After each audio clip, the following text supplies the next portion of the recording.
vamos então aqui para uma palavra muito importante de Deus para as nossas vidas. E aí você vai lá para a célula, e a célula vai com certeza trabalhar em como colocar em prática todas essas coisas. Então, meus amados irmãos, preste bastante atenção nisso que eu vou dizer para você agora. Esse não é um sermão assim muito leve para você escutar, não é porque ele vai mexer com você, com coisas do seu dia a dia. Mas quantos aqui são discípulos de Jesus? Levante a mão. Quantos discípulos de Jesus nós temos aqui? Isso. E quantos entendem que ser discípulo de Jesus quer dizer que Jesus é o seu mestre, Jesus o nosso mestre maior? Levante sua mão. Pois bem, Jesus disse assim: por que você me chama de Senhor se não faz o que eu mando?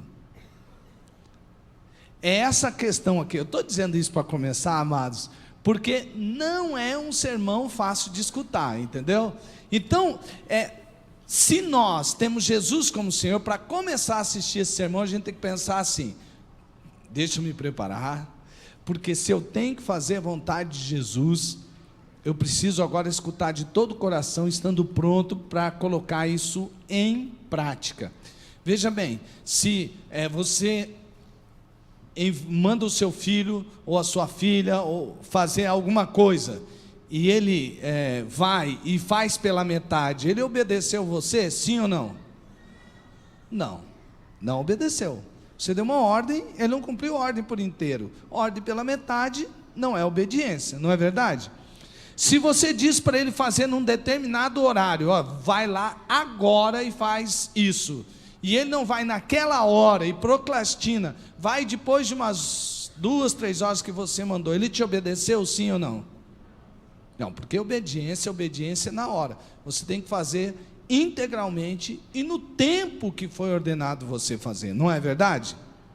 Pois bem, eu penso que a igreja de Jesus hoje, ela tem feito uma coisa mais ou menos assim: eu vou obedecer, mas não vou obedecer tudo, sabe? Porque é muito difícil fazer tudo que Jesus mandou, ninguém consegue, então eu já não faço por inteiro, já que ninguém consegue, nem eu, então está tudo certo.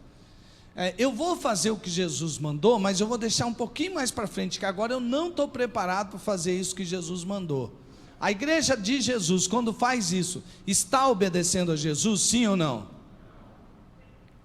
Você entende, meu irmão? Agora, nós vamos ler um texto que você e eu, já preguei ele ontem, já li esse texto, já estou tendo uma convivência com esse texto durante algumas semanas, continuamente, e eu quero que você entenda uma coisa: muitas vezes, quando eu li, eu tive que pregar, eu engoli seco, engoli muito seco. Por quê? Porque não é fácil. Só que agora nós estamos num tempo em que Jesus está voltando, que nós precisamos tomar uma decisão: a quem nós vamos servir? Se os deuses dessa terra ou Jesus Cristo? Se as coisas que as pessoas nos falam, ou que a maioria está fazendo, ou que Jesus está mandando a gente fazer.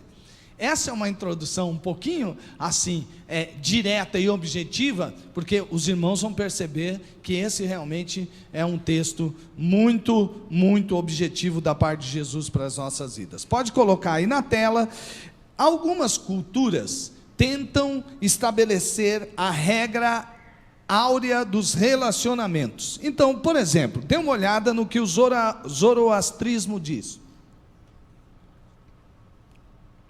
Regra áurea do relacionamento: aquela natureza só é boa quando não faz ao outro aquilo que não é bom para ela própria. Legal isso aqui, né? Tenta imaginar essa prática nos relacionamentos. Aquela natureza só é boa quando não faz ao outro aquilo que não é bom para ela própria. Temos também no judaísmo. No judaísmo o que é odioso para ti, não faças ao próximo. O que é odioso para ti, não faças ao próximo. Não é mais ou menos a mesma ideia? Do zoroastrismo. É mais ou menos a mesma ideia. Agora veja só, no confucionismo, antes que fique Confúcio o que eu estou falando, né? Vamos lá, confucionismo: não façais aos outros aquilo que não quereis que vos façam. Interessante isso, né? Não é mais ou menos a mesma ideia? Você está pegando que há uma regra áurea em várias culturas que costuram essas relações. A regra áurea de diversas culturas estão dizendo quase as mesmas coisas. Veja o islamismo: nenhum de vocês crê verdadeiramente até que deseje aos outros o que deseja para si mesmo. Aliás, se você prestar bem atenção nisso, nenhum de vocês crê verdadeiramente, quer dizer, vocês só vão ser realmente fiéis a Deus, do islamismo, né? Até que deseje aos outros o que deseja para si mesmo. Interessante que este conceito do Islã, ele se aproxima muito do, eu vou passar mais rápido isso aqui, ele se aproxima muito do conceito do ensino de ouro do Messias, do Mestre Jesus. Veja só, Jesus, numa parte do texto que nós vamos ler, ele vai dar o ensino de ouro de todos os relacionamentos. É o ensino de ouro de todos os relacionamentos. Veja qual é: faça ao outro o que quer que o outro faça a você. Fale comigo. Faça ao outro o que quer que o outro faça a você. Só vocês. Faça ao outro o que quer que o outro faça a você. Amém, amados irmãos? Nós não podemos desejar o mal ao outro, mas Jesus vai além do que a maior parte das culturas dizem. Ele não diz assim: não, só não faz o mal, porque você quer o mal para você, então não faça o mal para os outros.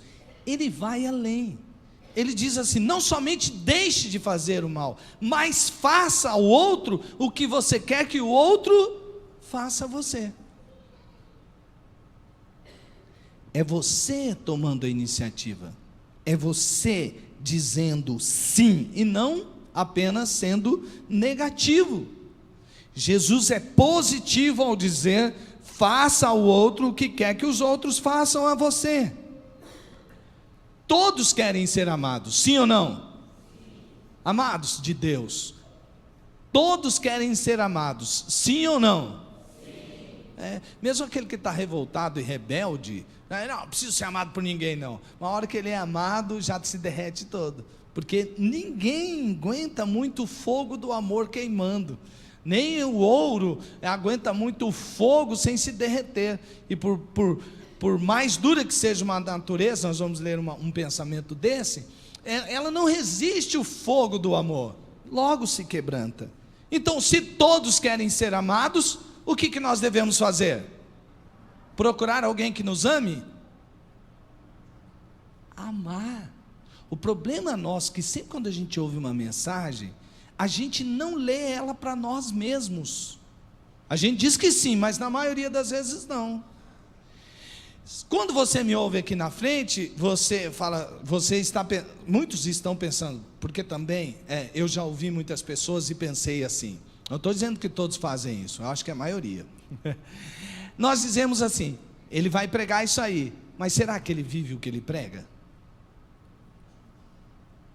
Só que nós que estamos ouvindo uma mensagem, nós estamos dizendo assim: não me importa se ele vai fazer o que ele está pregando, essa mensagem vem de Deus, eu vou fazer. Sabe por quê? Se todos querem ser amados e todos estiverem primeiro querendo ser amados para depois amarem, mas mesmo que assim fosse, Jesus já nos amou com o maior amor que nós podemos receber. Quantos aqui já são salvos por Jesus Cristo? Quantos? Então, Jesus amou tanto você que morreu numa cruz por você. Então você já sabe amar, porque você já foi amado. Todos querem ir além da média, então supere-se. Quantos aqui querem ficar assim? Não, não, do jeito que está aqui está bom, eu sou um medíocre mesmo, eu vou sair daqui mesmo. Sou um burro, ignorante, não presto para nada. Por mais que as pessoas expressem isso, ou estejam envolvidas por um trauma, um complexo, que não querem sair dali, todos querem romper limites, todos querem estar em busca de excelência. Lá no fundo, nós fomos criados para sermos excelentes.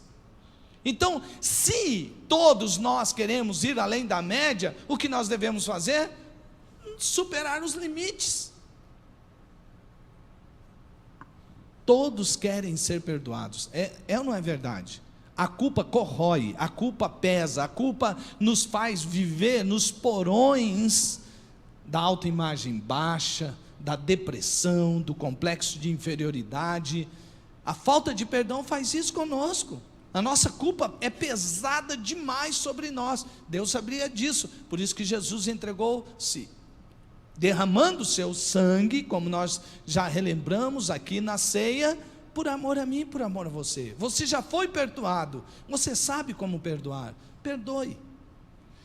Amados irmãos, todos queremos ser amados. Então vamos para o primeiro ponto. Todos querem ser amados, então ame. Diga comigo assim: todos querem ser amados. É verdade isso, sim ou não? Então diga assim: então eu vou amar. Diga assim: então eu vou amar.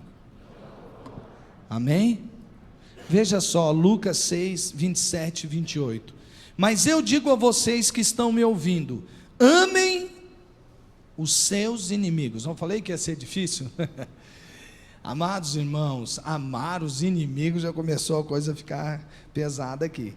Façam o bem aos que os odeiam. Meu Deus do céu. Abençoem os que os amaldiçoam. E orem por aqueles que o maltratam. O que você acha disso? Coçou a cabeça aí? Você chegou a coçar a cabeça, eu vi. Se alguém lhe bater numa face, ofereça-lhe também a Jesus. Se alguém lhe tirar a capa, não o impeça de tirar a túnica. Quer dizer, se alguém quiser tomar alguma coisa para você, fala: leva tudo. Está ficando fácil ou não? Mais fácil? Dê a todo o que lhe pedir, e se alguém tirar o que pertence a você, não lhe exija que o devolva. Aqui o sentido, por causa, Jesus está, até é importante que você entenda isso, num contexto em que ele está interpretando a Torá. Moisés subiu a montanha e Deus lhe entregou as tábuas da lei. Aqui Jesus subiu a montanha com seus discípulos e está lhes entregando a ética do reino de Deus, os mandamentos do reino de Deus, em comparação com os mandamentos da palavra de Deus, que está no Torá também. Ele não vai abrogar, ele não vai tirar a lei, pelo contrário, ele vai intensificá-la.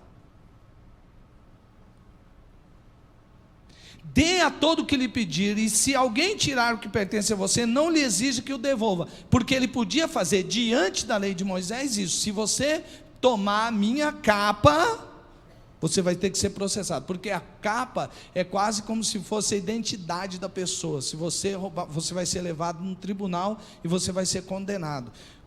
Quando alguém for lá te pedir, você não der e ele tomar, ele também pode ser processado. Você pode exigir que ele devolva diante de um tribunal, e ele vai sofrer muito porque fez isso. E Jesus está dizendo: pois eu estou falando para vocês, vá além da lei, perdoe. Não é só o fato de você cumprir, é ir além. Todos querem ser amados, então ame. Vamos criar a atmosfera do amor. Nós temos de ser a comunidade do amor, que cria a atmosfera do amor. Amando como? Amando os inimigos. Como a gente ama os inimigos? Fazendo bem a eles. Como a gente ama os amaldiçoadores? Abençoando-os. Como a gente ama os violentos? Oferecendo paz. Amar os inimigos. Pastor, eu não tenho inimigos. Glória a Deus. Glória a Deus. Mas você não tem inimigos em nenhuma hora da sua vida? Por exemplo, você está jogando futebol e alguém te dá um chute bem forte na canela, você cai. Ao invés de ele dar a mão para levantar, você fala: para de fazer firula, rapaz, você é mascarado, levanta daí e te dá as costas. Naquele momento, para muitos, aquela pessoa se tornou o quê? Inimigo. Aí vem o que Jesus está dizendo. Eu estou usando um exemplinho assim bem levinho, hein, irmãos? Mas ele chega lá e tem uma outra oportunidade naquela mesma partida. A pessoa está ali, passou perto, e você tem a oportunidade de dar o pontapé, o revide. Aí a pessoa: que isso, rapaz, você fez? Para de ser mascarado, levanta daí, rapaz. A pessoa fala: que mascarado, doeu. Aí, viu? Aquela hora você falou que era mascarado, agora. Jesus está nos ensinando que nós devemos fazer o bem àqueles que nos fazem o mal. Agora eu pergunto para você: é fácil viver isso? Fazer o bem a quem lhe faz o mal. Agora imagine tudo que você puder imaginar. Tudo. Você deve fazer o bem a quem está lhe fazendo o mal. Sabe o que acontece quando a gente ouve esses sermões? A gente diz assim: puxa, que lindo, hein? Se todos pudéssemos fazer isso. Você sabe que você está dizendo isso? Assim, ó, você está dizendo o seguinte: que bonito isso, mas não é praticável. Quer dizer que Jesus só falou uma coisa bonita que não dá para ser praticada. Por isso, que muitas vezes não há diferença. Às vezes há pessoas que nem conhecem Jesus, que vivem muito mais praticar o bem para quem faz o mal, do que aquele que se chama filho de Deus. Amaldiçoar os que nos amaldiçoam é a mesma coisa quando você estiver no trânsito e alguém falar assim para você: ó, seu barbeiro, vagabundo, e aí vem o pi, pi, pi, pi, e você dizer assim: Deus, ele está me amaldiçoando, mas eu o abençoo em nome de Jesus.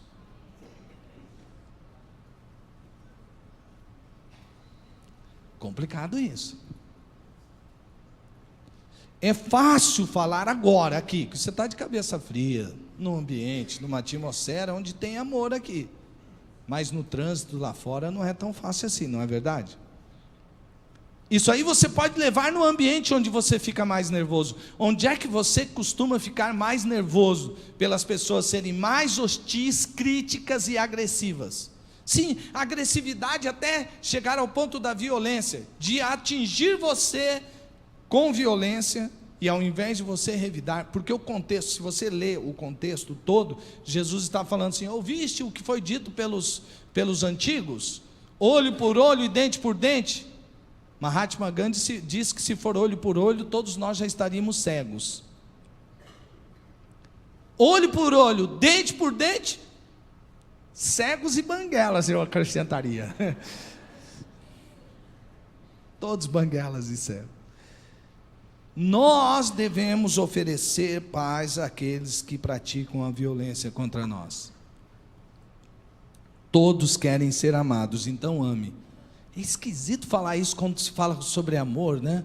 Porque talvez falar sobre amor ia fazer um fundo com uma música bem bonita, alguém entregando um presente para uma pessoa amada. Quando Jesus fala de amor, ele está tratando de inimigo, de amaldiçoadores, de violentos. Você já viu o amor sendo falado dessa perspectiva? O amor verdadeiro, o que cria a atmosfera do amor cristão, é aquele amor que não é atraído pelo mérito da pessoa amada, mas sim o que procede do fato de que o que o ama, daquele que ama, escolhe ser uma pessoa amorosa. Quer dizer, eu não vou amar porque a pessoa merece, eu vou amar porque eu escolhi amar. Eu serei amoroso como meu Jesus. Então a pessoa não precisa oferecer para mim nenhuma virtude, ou fazer alguma coisa boa para que eu devolva coisa boa. Eu vou amar acima de tudo. Amados irmãos, sabe por que Jesus está dizendo isso? Que se você amar o seu inimigo, ele deixará de ser seu inimigo para ser seu amigo. Se você insistir em abençoar, você vai criar uma atmosfera de amor. Dali a pouco, ao seu redor, todos estarão vendo que é melhor abençoar do que amaldiçoar. Quando você oferecer amor para aqueles que vêm com violência, você oferecer paz, logo você vai criar uma atmosfera do amor que as pessoas vão perceber, não vale a pena a violência. Mahatma Gandhi disse: por mais dura que seja uma natureza, ela se fundirá ao fogo do amor. Se não se fundir, é porque o fogo não é bastante forte. Todos querem ir além, então supere-se. Supere-se, amados irmãos, nós temos que buscar a excelência. Não podemos ouvir este sermão dizendo assim: puxa, eu vou chegar lá ainda. Cuidado com o seu eu, cuidado com a sua carne, ela é altamente justificativa. Ela tudo dá justificativas para você não fazer. Ah, mas isso daí é só um santo, né? Assim, você é um santo, lavado e redimido pelo sangue de Jesus. Em você habita o maior poder que está atuante na face da terra, que é o poder do Espírito Santo de Deus. Deus o escolheu desde antes da fundação do mundo e o separou para que você praticasse as boas obras. Está na Bíblia, lê Efésios. Veja o texto. Que mérito vocês terão? Aqui nós vamos falar de superação. Pô, pastor, antes a gente não estava falando de superação? Já estava, mas ainda vai ficar mais intenso. Que mérito vocês terão se amarem aos que os amam? Até os pecadores amam aos que os amam. E que mérito terão se fizerem o bem àqueles que são bons para com vocês? Até os pecadores agem assim. E que mérito terão se emprestarem a pessoas de quem esperam devolução? Até os pecadores emprestam a pecadores, não a pescadores, né? A pecadores esperando receber devolução integral. Amem, porém, os seus inimigos, façam o bem e emprestem a eles sem esperar receber nada de volta. Então a recompensa que terão será grande, e vocês serão filhos do Altíssimo, porque Ele é bondoso para com os ingratos e maus. Superação. Criar a atmosfera da excelência. Primeiro nós estamos criando a atmosfera do amor. Junto com a atmosfera do amor vem a atmosfera da excelência. Como? Amando além dos que nos amam. Amar quem nos ama, Jesus está dizendo, é fácil. Bom, nem sempre.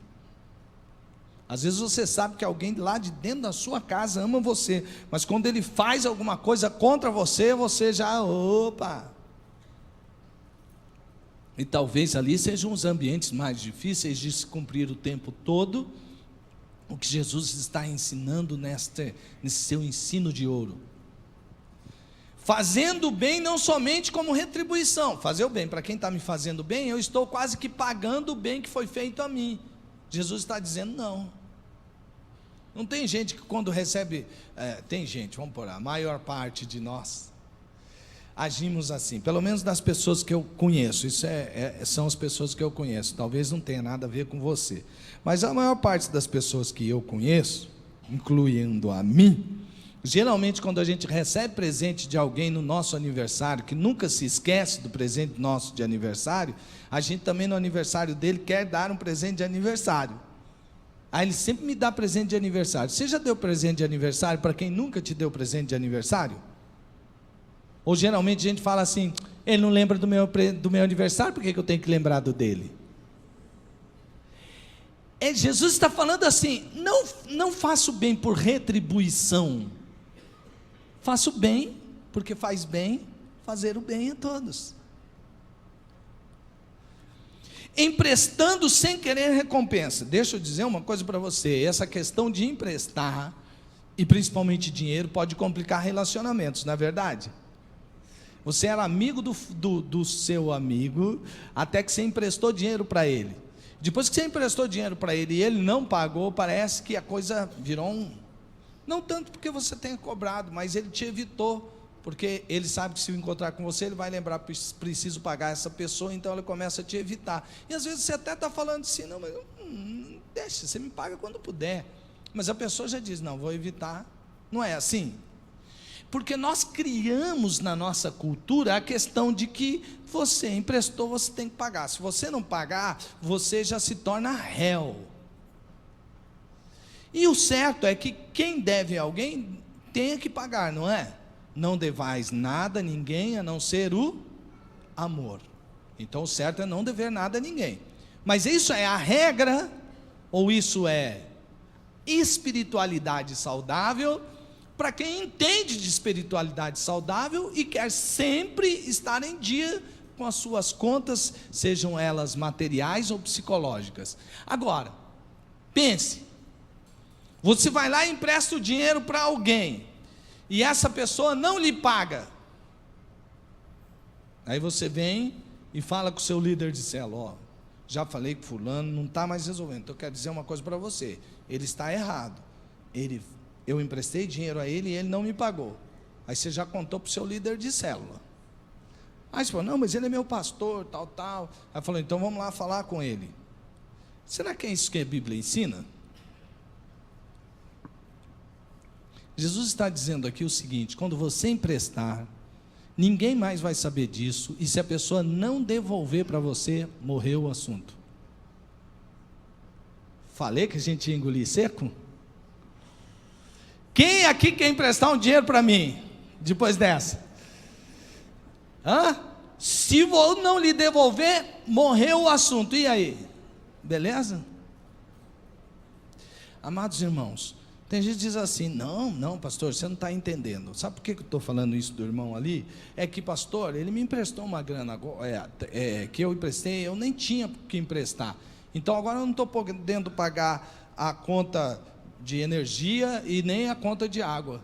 Sabe o que você fez? Você deu o dinheiro da Enersul emprestado e você deu o dinheiro da Águas emprestado. Você não podia fazer isso. Era teu dinheiro, você tinha que pagar a Enersul? Tinha que pagar Águas? Tinha. Você emprestou o dinheiro da Enersul e da Águas. Você pediu para Águas, eu vou emprestar o dinheiro. Se você não devolver, não pago mais a conta. Está combinado? Ele não falou isso. Então o problema é que nós, às vezes, não sabemos como tratar este assunto aqui. Nós só podemos emprestar aquilo que é nosso, nós não podemos emprestar aquilo que é do outro. Se você tem um orçamento, você tira do seu orçamento, dá para o outro, e aquilo vai fazer falta, você está fazendo errado, e é por isso que muitas pessoas se odeiam, por causa de problemas como esses. Falei que ia ser difícil. Eu falei. Vamos continuar nos superando? Leon Morris é um exegeta, e sobre esse texto ele diz assim: o amor não é motivado pela bondade ou beleza do outro, ele procura produzir bondade e beleza do outro. Brodmann, outro exegeta, diz assim: amar pessoas hostis, críticas, e amá-las muito mais do que elas merecem ser amadas, isto é graça. Investir a vida e possessões em pessoas que não podem ou não querem retribuir, isso também é graça. Sabe por quê? Porque quando eu digo isso, e eu prego, e Jesus sabia disso, pregou e falou assim: então já sei. Quando alguém me pedir dinheiro emprestado, eu digo: não tenho, é da Águas. Eu não tenho, da Enersul. Só que eu saio dali e gasto dinheiro no rodízio de sushi.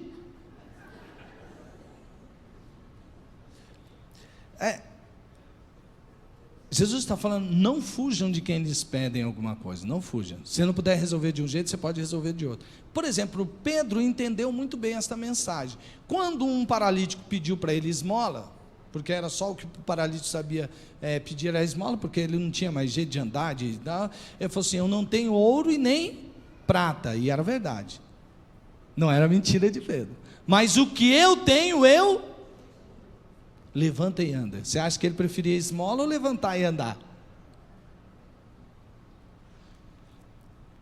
Nós devemos ir além do que as pessoas estão nos pedindo, não somente dar o que a pessoa está pedindo, mas ir além. Nisso se resume a lei e os profetas: amar a Deus acima de todas as coisas e o próximo como a nós mesmos. Nós devemos nos amar como Jesus nos amou, e Ele se entregou por nós numa cruz. Eu admiro muito a obra e as palavras desta senhora, Amada Teresa. Não ame pela beleza, pois um dia ela acaba. Não ame por admiração, pois um dia você se decepciona. Ame apenas, pois o tempo nunca pode acabar com um amor sem explicação. Você quer ver como isso é profundo? Diga uma coisa: me explica por que Jesus morreu na cruz por você. Me explica esse amor. Isso é inexplicável. Eu já falei isso para Jesus, pena que não dá tempo, queria até contar uma experiência, mas não vai dar tempo. Já perguntei para Jesus, e sabe qual a resposta de Jesus sempre? Eu fiz isso por amor. Como assim? Por amor. Por amor é por amor, não tem explicação. Não tem explicação. Esse é o amor verdadeiro. Todos querem ser perdoados, então perdoe. Como eu disse no princípio, a culpa corrói as pessoas, destrói, traz doenças. Eu estava vendo um médico fisiatra, eu nem sei o que é isso, mas ele estava falando sobre o poder, e olha que ele não me pareceu lá muito religioso, da fé na recuperação das pessoas. E no meio disso, ele diz que quando a pessoa tem isso, além de liberar endorfina, ele diz que há um poder quando alguém chega ali e trabalha, cria-se num hospital, por exemplo, uma atmosfera de fé, e que principalmente aquela atmosfera cria um clima de perdão. Interessante isso. O perdão tem um poder de cura. Veja o que diz a palavra de Deus: sejam misericordiosos, assim como o Pai de vocês é misericordioso. Não julguem e vocês não serão julgados. Não condenem e não serão condenados. Perdoem e serão perdoados. Deem, lhes será dado. Uma boa medida, calcada, sacudida e transbordante será dada a vocês, pois a medida que usarem também será usada para medir vocês. Há uma frase também da Amada Teresa de Calcutá que ela diz assim, que as pessoas que perdem tempo em julgar os outros não têm tempo para amar.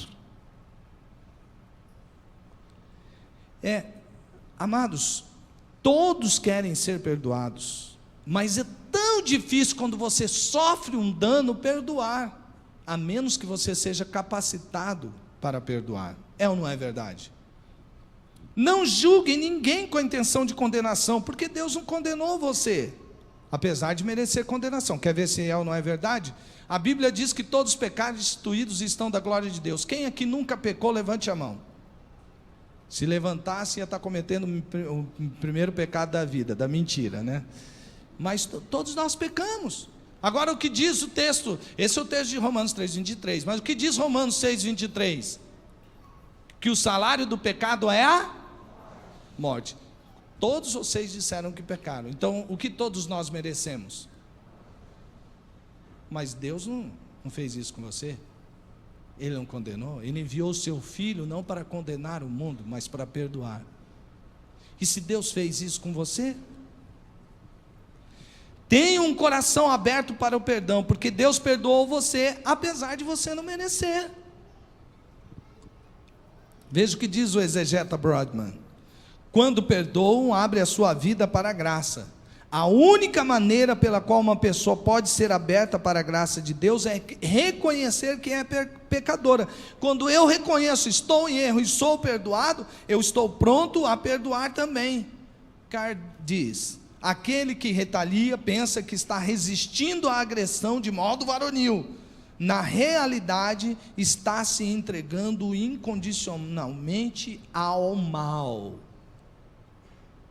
Quando você perdoa, você está fazendo com que pare por ali aquele mal. Quando você retalia, dizendo, não, eu vou resistir, você está fazendo parte daquele movimento de violência. Amados irmãos, quando a gente perdoa, a gente tem na memória, sim, o que aconteceu, mas apaga da memória do coração, não dói mais. Veja o que Einstein disse. Einstein diz assim: não esquecer significa não perdoar.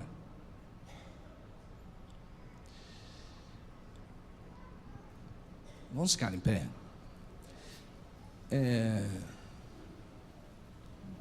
Eu tive uma conversa muito séria com Jesus, quando eu li várias e várias. Você nem imagina tantas vezes que eu li e escutei o Sermão do Monte essas últimas 3 semanas.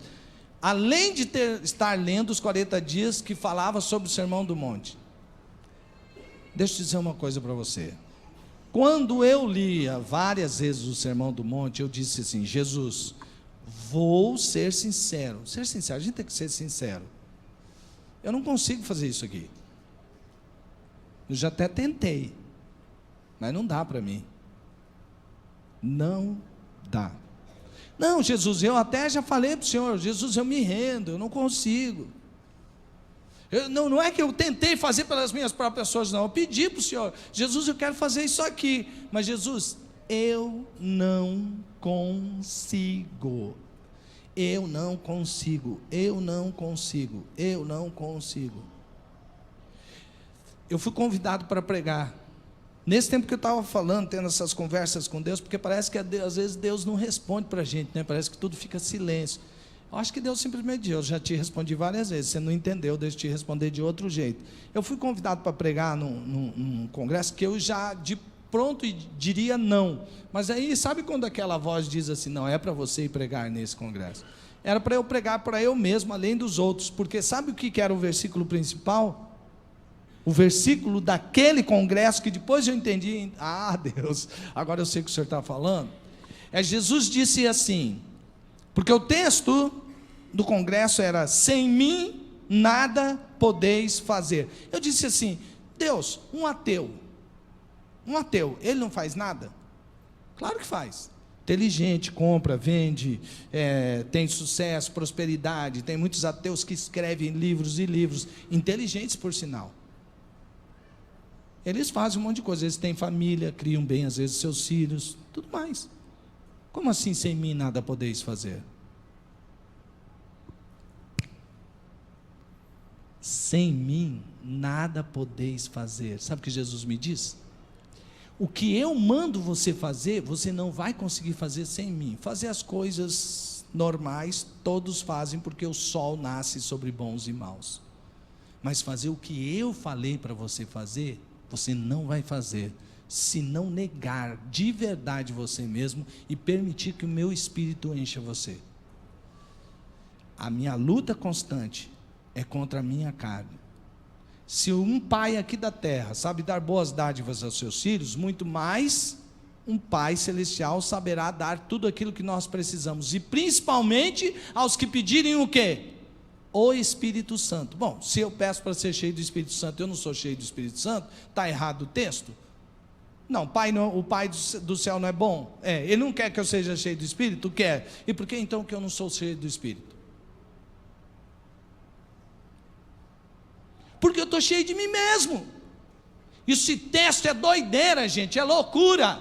Se você tentar cumprir ele com suas próprias forças, vai embora, vai fazer qualquer outra coisa, esquece de vir à igreja, diga tchau, vai embora, vai pertencer a uma religião qualquer, não siga Jesus Cristo, Sabe por quê? Só pode fazer o que Jesus Cristo falou para fazer, aquele que é cheio do Espírito Santo, porque sem Jesus nós não podemos fazer nada.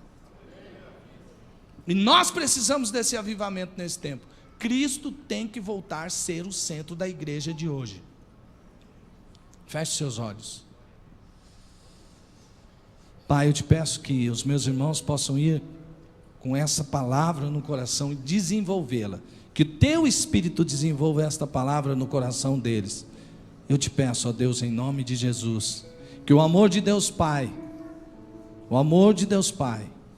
a graça redentora do nosso Senhor Salvador Jesus Cristo, as consolações e a comunhão do Espírito sejam derramados sobre todos vocês, sobre a sua casa, sobre a sua família, e que vocês vivam no amor de Jesus, pelo poder do Espírito, no nome de Jesus. Amém.